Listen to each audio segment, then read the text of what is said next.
everyone. Hello, YouTubers. It's Anonymous T. Hope you're having an amazing day today. Happy New Year, everybody.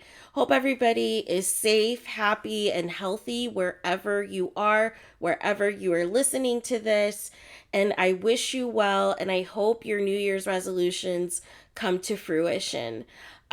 Couple housekeeping things. I wanted to quickly do a review, a reaction to last night's New Year's Eve coverage, because OMG, Hot Mess Express, like personified.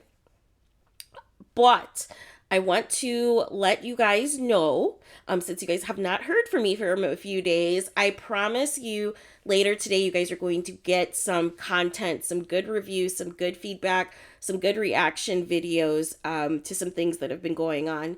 So please stay tuned. Make sure you have your notifications on so you are alerted the moment you get those videos coming in from me and you get to hear my voice again. So that was a couple of things. So let's get right to it. First of all, I felt that overall the coverage kind of sucked this year. I noticed a lot of people, a lot of performers had to pull out. Like, I know Chloe did. I know that LL Cool J did, and everybody had to, that tested positive for COVID and things of that nature. So I was kind of ticked that I didn't know that Ja Rule and Ashanti were going to be performing. That was news to me for Dick Clark. And the only reason I found out that she performed was after the performance because of Ashanti's Instagram alert. Only reason I knew. So that propelled me to then go to my DVR to locate the time of the performance to watch it back with her and Ja Rule. And they performed Always on Time and Mesmerize.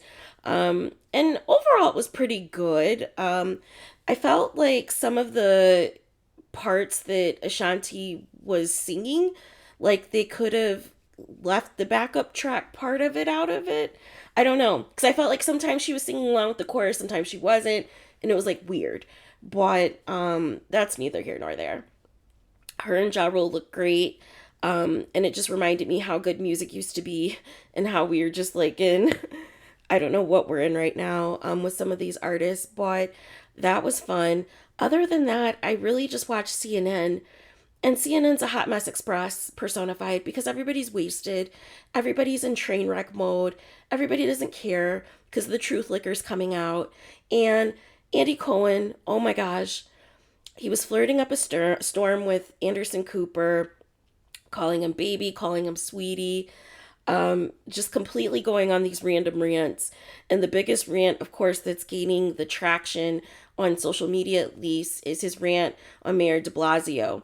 And the rant was so epic because this was like right after we ring in the new year that they had to cut to swear in the new mayor. And even still, Andy Cohen was still on one. And it was incredible. It truly was incredible. And Anderson Cooper, he's losing his mind. He's always trying to stay professional and trying to stay normal, but then he lets out these weird laughs or says these weird things that come out because Andy Cohen just doesn't care. He doesn't care how uncouth or how crazy he sounds. So that's on that. Then they had a segment, a weird segment, where they said it was Anderson Cooper's great great great grandfather, and he had allegedly died of syphilis, so his face was all weird of some guy that they made look like centuries older, and the goal was to win money. To either guess if it was in 1821 or 2021. And the questions were just blah. But what made it funny was Anderson Cooper's reaction because he had so much alcohol that now he had to pee and he was all jumpy and stuff, and it was just hilarious. And Andy Cohen was like really into it, like this was like a real person. And then he's low key cracking jokes about Anderson Cooper's family, saying, "Oh yeah, your family squandered away all the money and this and that." And I'm like, dang, just put all of his business out on Front Street like that. It was just completely wild, completely wild. Then we moved into Don Lemon. Oh man. I never thought I would say this, but I actually miss Brooke Baldwin. That other lady in the purple, she was a non factor. She was irrelevant. She was purple edit. get her out of the frame because she just brought nothing, gave us no energy, gave us nothing at all, but atmosphere. Just there in the midst of Don Lemon and Dulce's greatness. Um, it was just incredible. They decided in New Orleans this year to come up with lemon beads in light of Don Lemon's last name. So they were throwing out lemon beads to the crowd. They came in on a float earlier in the day. So there was like an artist drawing that moment of how it was earlier with the parade and everything. Then Dulce was hilarious and perfect comic relief, saying that, she doesn't want no broke D in 2022 was hilarious. Her calling out, dating and online dating apps and how men don't talk to women, like just completely superb and fabulous television on CNN. Don Lemon wanting to spill the tea on Chris Cuomo, and he's up here saying, "Oh, I'm upset. I lost some of my favorite coworkers, and there's like a lot going on with the company and things that I can't really say." And it was just hilarious because it was like Don really wants to tell it all. He wants that truth liquor to come out about CNN, but he also knows he has a good position with CNN and doesn't want to screw that up. So next, Don Lemon went into, his whole spiel, how he's a grown A man, he's a grown black man, and he wants to say whatever, and he wants to do whatever. And then Purple Non-Factor Lady to the left was, trying to chime in and say, well, Don, don't, you keep trying to downplay that you're quiet and that you don't like to be recognized, but that's not true. You feel yourself, you like being seen. And I'm just like, girl, bye. Girl, like, stop it. Like, nobody cares about you. We're here to see Dulce and Don Lemon. That's it. That's all we care about.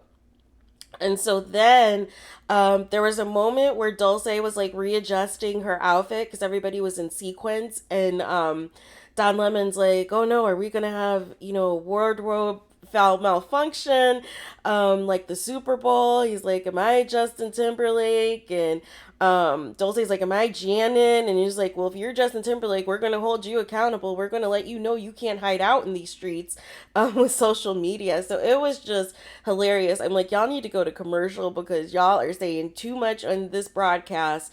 And it is like the shortest broadcast out of everything because I think they only get like an hour usually, but it always feels like it's only like a half hour. Compared to obviously, the big production that they put on for Andy Cohen and Anderson Cooper, but it was all a hot mess. There were people who, were still dressed up. There was like some Cirque du Soleil action going on. There were people directly behind Don Lemon, Dulce, and Purple Girl with like the disco ball over their heads in the silver outfits. And it was funny because at one point Don like takes the microphone to try to have them say hi, and they like briefly lift up their disco balls like they're gonna talk, but then they like it just nothing comes out, and it was just hilarious. Like it was just pure comedy. When they did the countdown for New Orleans for their Happy New Year, nobody could find Don, and everybody was playing around like they didn't know where he was, and so then he pops out of this makeshift lemon cake, which was just comedy gold. Then after that, Don's like hunched over, talking to a native New Orleans person about how he has property in New Orleans and would love to retire here. And then the guy's talking about how he wants to die there and all this and that. Like it is just TV gold. And then the makeshift setup, like where was the budget, CNN? Why did Dulce and Don have to keep bending down to the ground to pick up these beads to throw at people? Why wasn't there like a stand that was waist level or off to the side somewhere that they had easy access to pick up the beads to throw to the fans? Like, Why are you going to have on live television them bending down to pick this stuff up? And you already see with the kind of outfit that Dulce had on, wasn't really conducive to be bending down and picking up beads and throwing them at people. Like, it was just a very poor setup. It was very poor, thrown together. Just gave me Dollar Tree last minute extravaganza, and it just showed. And I was like, you guys wouldn't dare do this to Anderson Cooper and Andy Cohen, so why did you do it to Don Lemon? Completely unacceptable. Step it up for next year. Also, it was clear that, Don was trying to hold on to his one drink or whatever, and, try to be like, oh, I'm not really drunk. And everybody always says I'm drunk on social media, but it's not true. And I don't pay attention to social media. And I'm like, but you just said that you know that people say all this stuff. So which is it? Do you not know, or do you know? And you're just trying to like get on your soapbox. Like, it was just whatever it was just hilarious overall. And that was on that. So that was really all that took place. I mean, to be perfectly honest, I miss when BET and MTV had like a video countdown, and there was like a midnight performance of like a big name celeb and all this and that to kick off the new year. And I just feel like now, like, everybody's gotten so lazy. And I get that we've been in a pandemic the past couple of years, but I was just expecting a little bit more. Like, ABC showing old performances of Mariah Carey back from 2018 and beyond. And it was just too much. I was just like, okay, what happened? Like, what happened to us putting on a decent production? And then, like, a lot of the acts, like, I just didn't even know. And it just didn't want me to tune in at all. So that was on that. I just wish that we had a little bit more. Like, it's bad if I'm having to go to CNN to watch New Year's Eve coverage, and obviously the coverage is different since Kathy is no longer on there. So it is what it is. But those were all of the thoughts that I had. Let me know what you guys think. Did you guys watch any of the New Year's Eve coverage on any of the networks, any of the cable stations? What were your thoughts? Or did you just only turn to a channel once it was time to do the countdown for, to say Happy New Year? Were you guys at New Year's Eve parties? Was your party of one at home? What did you guys do? How was your New Year's Eve celebration? What took place? But that is all I have. If it's your first time viewing my channel, welcome. If you've been back multiple times, thank you so much for your continued support. Please do not forget to like, comment, and subscribe. Hit the notification bell so you guys are notified the instant I post new content. That is all I have. I will be back with you guys later on today with a lot more tea reaction and reviews. So stay tuned. Have an amazing day. Have an amazing new year once again. And I will be back with you guys soon to chat some more.